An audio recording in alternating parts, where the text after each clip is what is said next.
Hey guys, I'm back here with the English wheel, and I want to talk to you guys a little bit about it. I've seen a lot of comments that people want to see some of the tools that I've built, and so I'm going to go over the English wheel today with you guys. I'm going to kind of go a little bit in depth, so you guys can kind of see how I kind of designed my English wheel. You guys can build these yourselves in your garage. The biggest deal is the material that you're going to use. So when I started with this English wheel, this was all water jetted. This whole plate is all 3/8 plate, just regular steel, but it's 3/8 thick. It was water jetted to this shape. Then I came in and boxed it back in.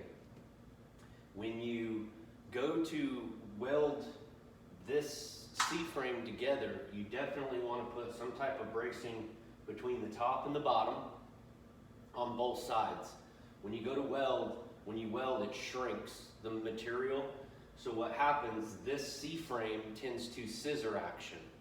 And if you do, you'll lose your center point through the center of the two wheels at the bottom. So the way I started off, I had a Harbor Freight English wheel, and I wasn't getting the results of what I wanted.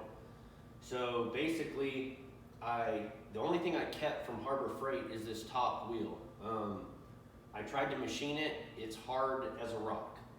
The only thing I did find is that the bearings were not centered on this outer dimension of this wheel. So what I did is I found the center of this, and I offset my bearings. So now that it's true, it spins true to the outer wheel. These anvils you can buy from Hoosier Profile. I highly recommend them. A lot of people that are building English wheels tend to use these. You can buy them hardened or non-hardened, all different sizes. This is a 2-inch wide by 8-inch wide upper wheel. This is a 2-inch wide by 3-inch in diameter wheel on my lowers. So the way these wheels work is these two wheels, steel on steel, is 3-dimension. It'll bend a panel in 3-dimension, which gives you a convex shape. You obviously have lower anvils down here at the bottom. I don't know if you can see them, but you can go with all different profiles, as you can see. So as the top wheel's flat and these are crowned, the metal will form around the bottom die, which that's what we call these dies, anvils. So the material that I'm going to roll would be sheet metal, and it would go towards these radiuses. So what I did is inside here, this is actually like some sort of a bushing that fits this nice and tight. Inside this bushing, after it drops in this thick wall tubing, I machined a groove down the side, and once I got center on this, I put a shoulder bolt and I machined it down so it travels up and down that guide, so I have no rotation from side to side. On the bottom side, this is the same style bushing, but it has Acme threads in it, which I machined, and there's an Acme bolt. At the top of it, it has like a little tip, and it goes inside this. This is counterbore with a bushing in it. So as you screw this up or down, it pushes this up. The weight of this is what goes down by itself. So the biggest thing is to have this in line. You guys can build these in your garage. I mean, I drew this out on soapstone on the concrete, got my dimensions, ordered some steel, had my local steel yard water jet it. Once I got it water jetted, it was on to welding. If you don't mind doing a little bit of work, it's a lot of grinding. I wanted mine to look like it was a store-bought item, but it's not. It's handmade. These wheels, this wheel here is, the height of it really doesn't matter, but the depth of it does. So most people don't realize this. This is a 42-inch throat. So if I'm wheeling a roof skin, I can get 42 inches inside here, and I can get 42 inches outside here, which obviously that would be a 2-man operation to wheel that big of a panel. but that's a total of 84 inches wide. Who knows how long? I mean, it could be an airplane wing. So another thing that I developed later on after I was playing with it is there's 2 bolts in this cradle here, and it goes into here. Well, what I figured out is the 2 countersunk bolts, when you tighten them, it wants to walk this way. So as I put these in and I got center on here, I made this ring and I tacked it onto the machine. So if one bolt is not totally dead on with the countersunk, this thing can spin. But when you put this on, it takes that away. So, I mean, as you can see, I have no movement here. So, you guys might be thinking, what's this rubber band for? So, like I said, these 2 steel wheels create 3-dimension or a convex shape.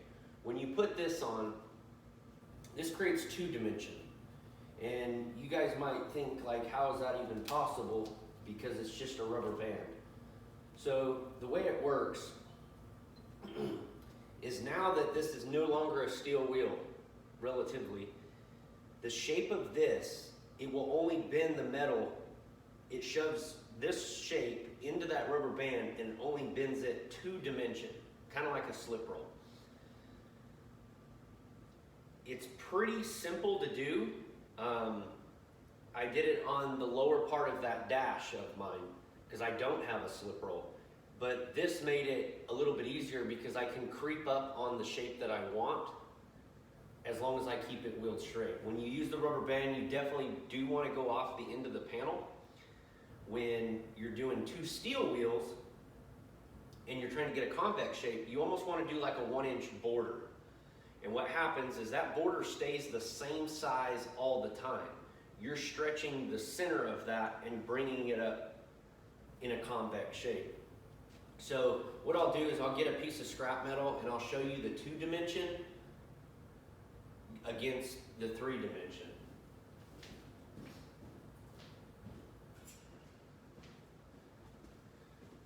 So I've got this piece of sheet metal. This is what a lot of people, what I was taught to use. It's AKDQ. And this particular metal it's annealed. So it's like regular sheet metal. It welds like sheet metal, but the aluminum kiln drawn stuff, there's no aluminum in it, but it bends like aluminum. It's really pliable. The more you wheel this on 2 wheels of the steel, like English getting a convex shape, it almost polishes itself. So I'm gonna do one side with the rubber band, one side without, just so you guys can get an idea of what this is doing. So this is gonna be the 2-dimension. So you gotta get your pressure right. Your pressures all depends on you.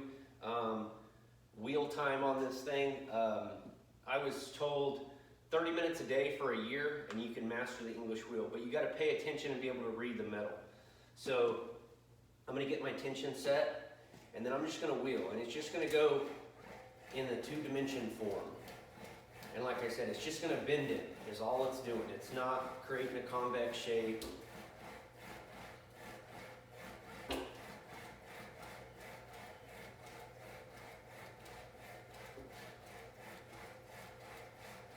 You want to make sure you keep the material as flat as possible. And with this rubber band, it's going to tend to walk on the directions that you're going.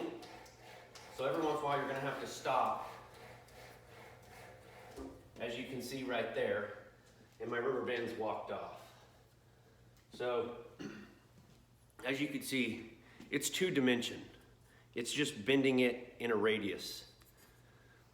So this side over here, I'll take the rubber band off, and it's just an inner tube. You go buy an inner tube. I have the size. I'll try to post it later on another video. But you just take pie cuts out of an inner tube. So this is the same lower anvil. This is going to go 3-dimension.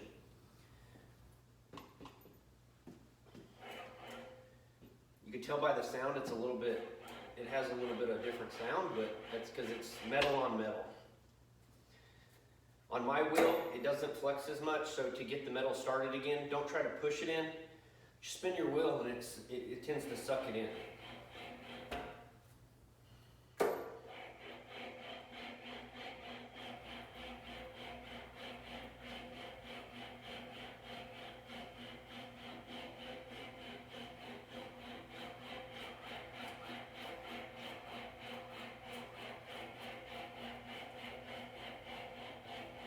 So since I'm doing this on the same panel and I flipped it, it's wanting to make a reverse curve.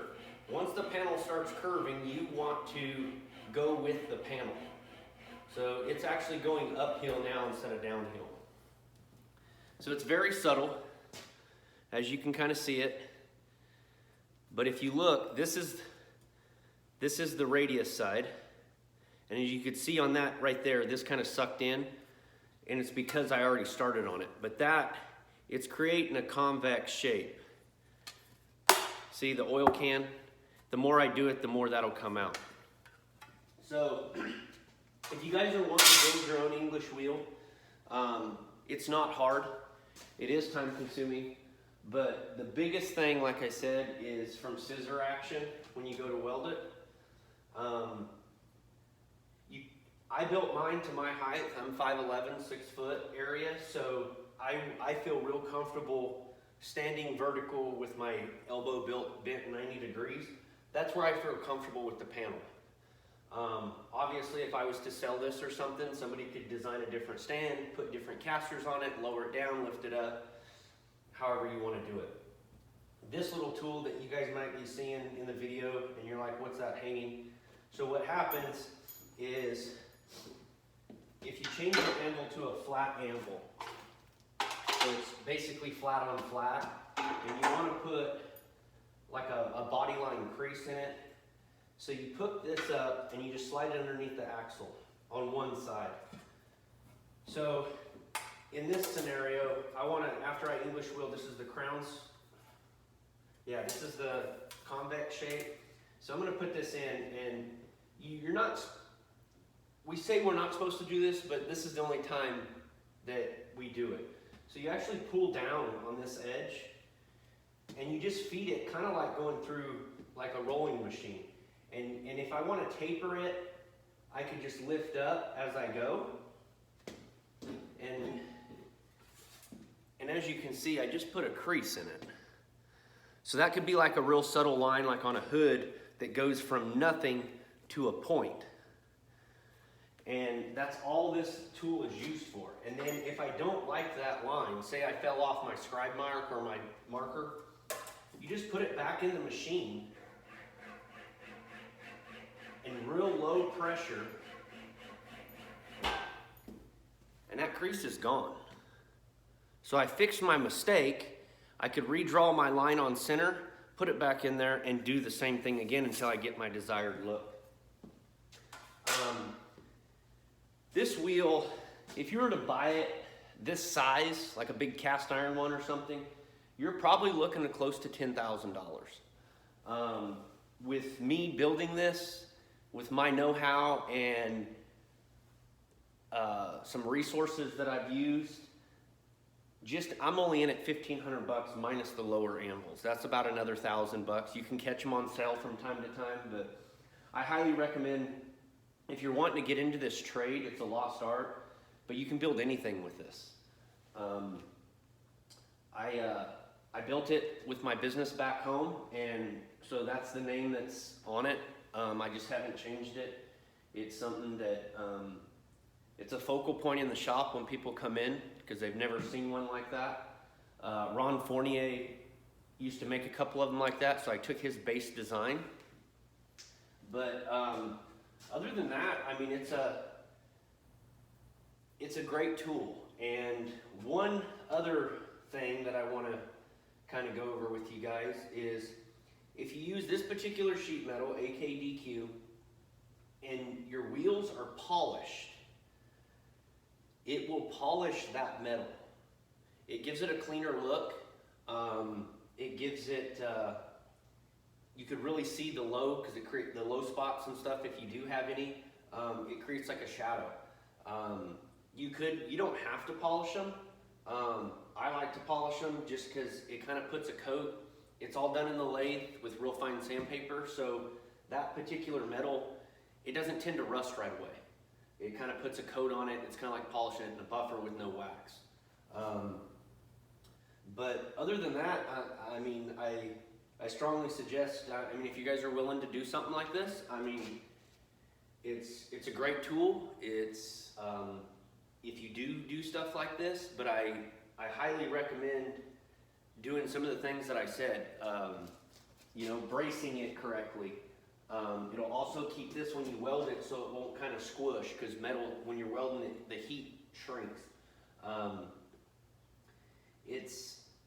It's definitely a tool that if you're in this industry, you're gonna have to have. Today, people are getting better and better with it, and more people are using it. So if you're really into metal fabrication, metal shaping, so with this machine, I can build fenders, I can build motorcycle tanks, any convex shape. I'll show just a quick peek of some of the things that I've built with it so you guys can get an idea. This is a motorcycle tank.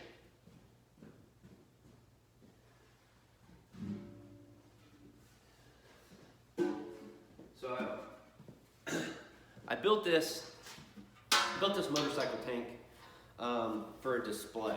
So I had stuff to show when I moved to Tennessee. So it's basically just a motorcycle tank. It's pretty good size. This side I wanted smooth. I wanted to make it look like just a normal motorcycle tank. This side I tried something different and it worked. So I've never seen it done before. It's always been painted. So I actually used my bead roller, which I'll show in another video of how I built it. And you're able to basically make your metal 3-dimension. But I didn't weld a bottom in this tank. And the reason why is I wanted to show people at shows and you guys watching this video, this tank is made out of 5 different pieces. So the sides are a piece by themselves. This little back piece from right here this way up, that's one piece.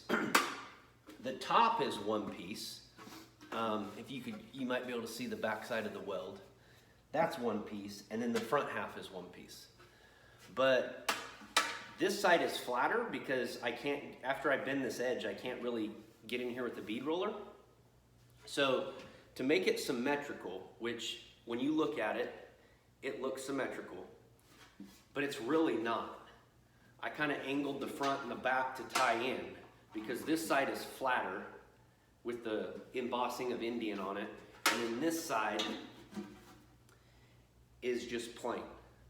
And I just chose an iconic name of Indian motorcycles and stuff like that. To me, that was an old motorcycle. Some of you guys might be Harley guys or whatever, but I mean, your imagination is what it is. So you can use Harley, whatever. And I think this would be a cool tank once it was painted, if somebody come in and just pinstripe around this. And I mean, how many people do you think would really, when they see that on your bike, they'd be like, wow, that's, you know, it's definitely custom. It's not store-bought. So I hope you guys like it. Stay tuned, and I'll get some more tools that I've built and that I'm in the process of building to make my life easier. And hopefully you guys can definitely benefit from it. Stay tuned.